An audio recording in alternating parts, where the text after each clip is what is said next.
Again, welcome back to my channel. Today we will discuss about one new topic, that is cardiomyopathy. तो इसका definition देखते हैं।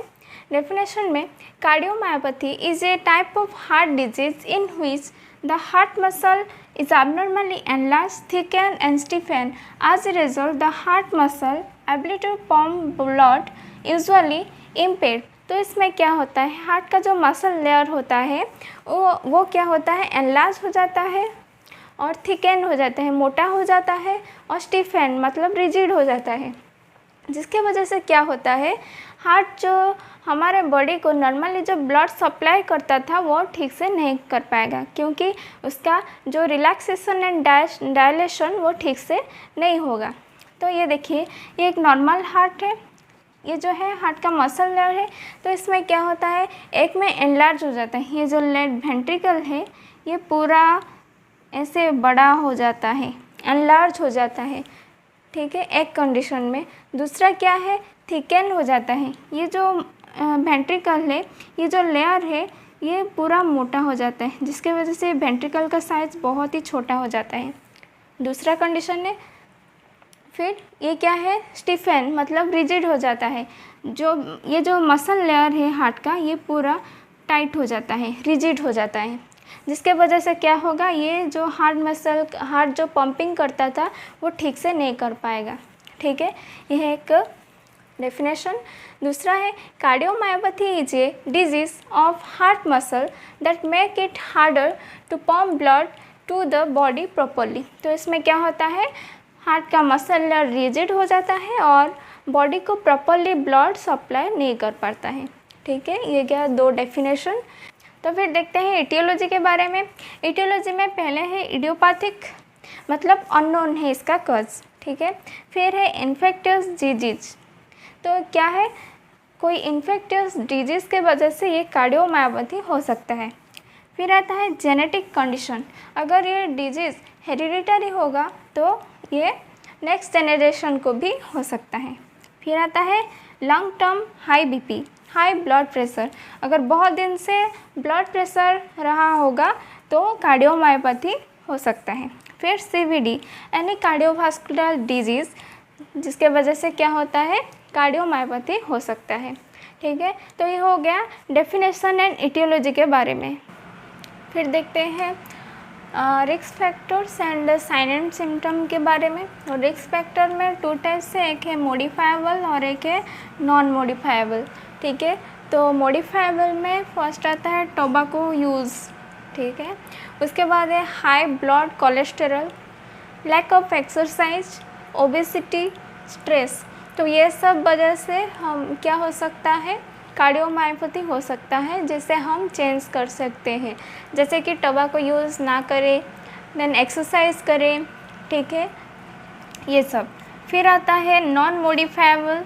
Non modifiable में family history, फिर old age, diabetes, high blood pressure, ये जो है चार, इसे हम चेंज कभी भी नहीं कर सकते हैं, ठीक है। ये है नॉन मॉडिफाइबल और जिसकी वजह से हो सकता है कार्डियोमायोपैथी, ठीक है। फिर देखते हैं साइन एंड सिम्टम के बारे में। पहले आता है ब्रीथलेसनेस, ठीक है। उसके बाद है swelling of leg, ankle and feet.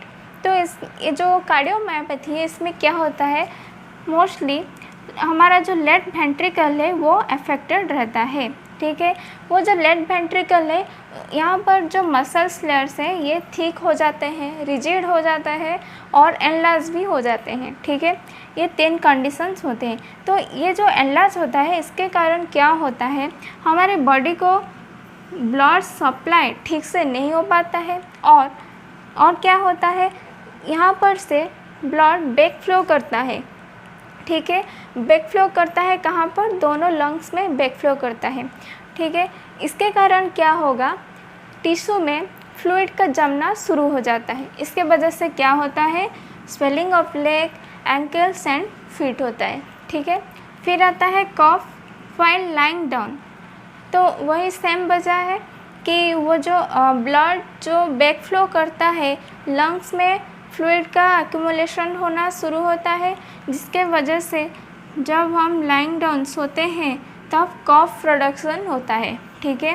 Then fatigue, then irregular heartbeat, ये जो कंट्रैक्शन एंड डायलेशन ठीक से नहीं हो रहा है, इसके वजह से क्या होगा, इरेगुलर हार्ट बीट होगा। उसके बाद क्या है, चेस्ट पेन, ठीक है। उसके बाद डिजीनेस, फिर ऑर्थोपनिया।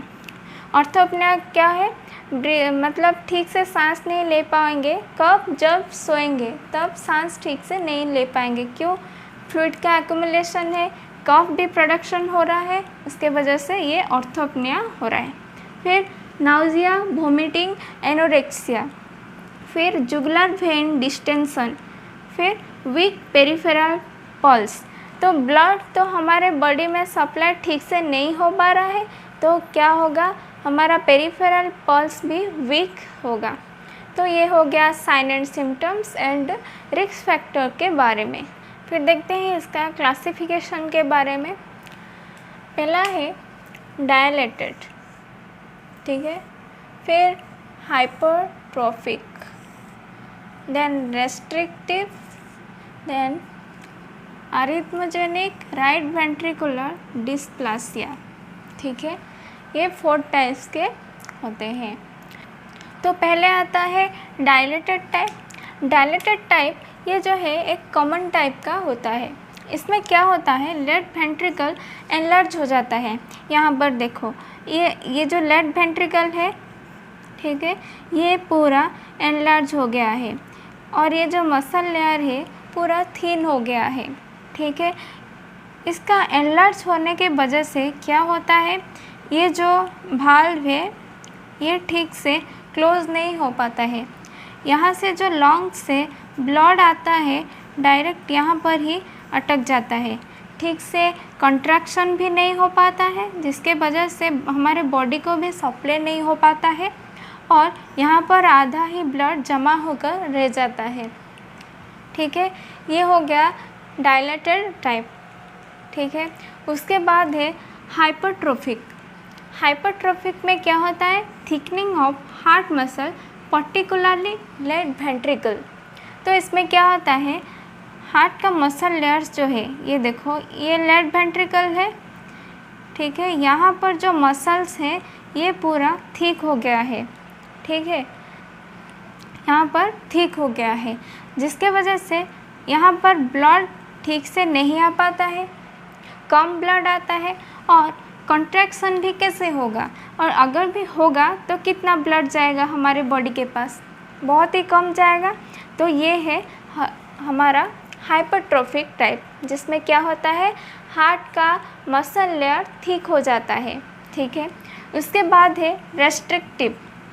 रेस्ट्रिक्टिव में क्या होता है, हार्ट हमारा जैसा लेयर से वैसे ही होता है, मतलब जिसका जितना थिकनेस होता है उतना ही है, लेकिन वो जो थिकनेस है वो पूरा रिजिड हो जाता है, ठीक है, पूरा रिजिड हो जाता है। Heart muscle become rigid and less elastic, ठीक है। तो ये जो मसल लेयर है पूरा रिजिड हो जाता है, ना ही कंट्रैक्शन करता है और ना ही रिलैक्सेशन करता है, अगर भी करता है पूरा कम करता है, जिसके वजह से ब्लड आता है। फिर यहाँ पर जो हमारे ब्लड में बॉडी में सप्लाई ठीक से नहीं हो पाता है, क्यों, क्योंकि हम यहाँ पर कंट्रैक्शन ही ठीक से नहीं हो पाता है, ठीक है। ये हो गया रेस्ट्रिक्टिव टाइप। फिर आता है अरिथमोजेनिक राइट वेंट्रिकल डिस्प्लासिया। इसमें क्या होता है, lower heart muscle replace by scar tissue. यहाँ पर जो हार्ट मसल्स है ये सब स्कार टिश्यू में कन्वर्टेड हो जाता है, किसमें, अरिथमोजेनिक राइट वेंट्रिकुलर डिस्प्लासिया में। तो ये हो गया हमारा classification, dilated, hypertrophic, restrictive and arrhythmogenic right ventricular dysplasia. तो हम नेक्स्ट वीडियो में डायलेटेड, हाइपरट्रोफिक देन रेस्ट्रिक्टिव, ये तीनों का पैथोफिजियोलॉजी के बारे में जानेंगे। अगर आप हार्ट का कैसे इजीली पिक्चर ड्रा करेंगे जानना चाहते हो तो आप मेरे प्रीवियस वीडियो भी देख सकते हैं। तो फिर मिलते हैं नेक्स्ट वीडियो में। Thanks for watching.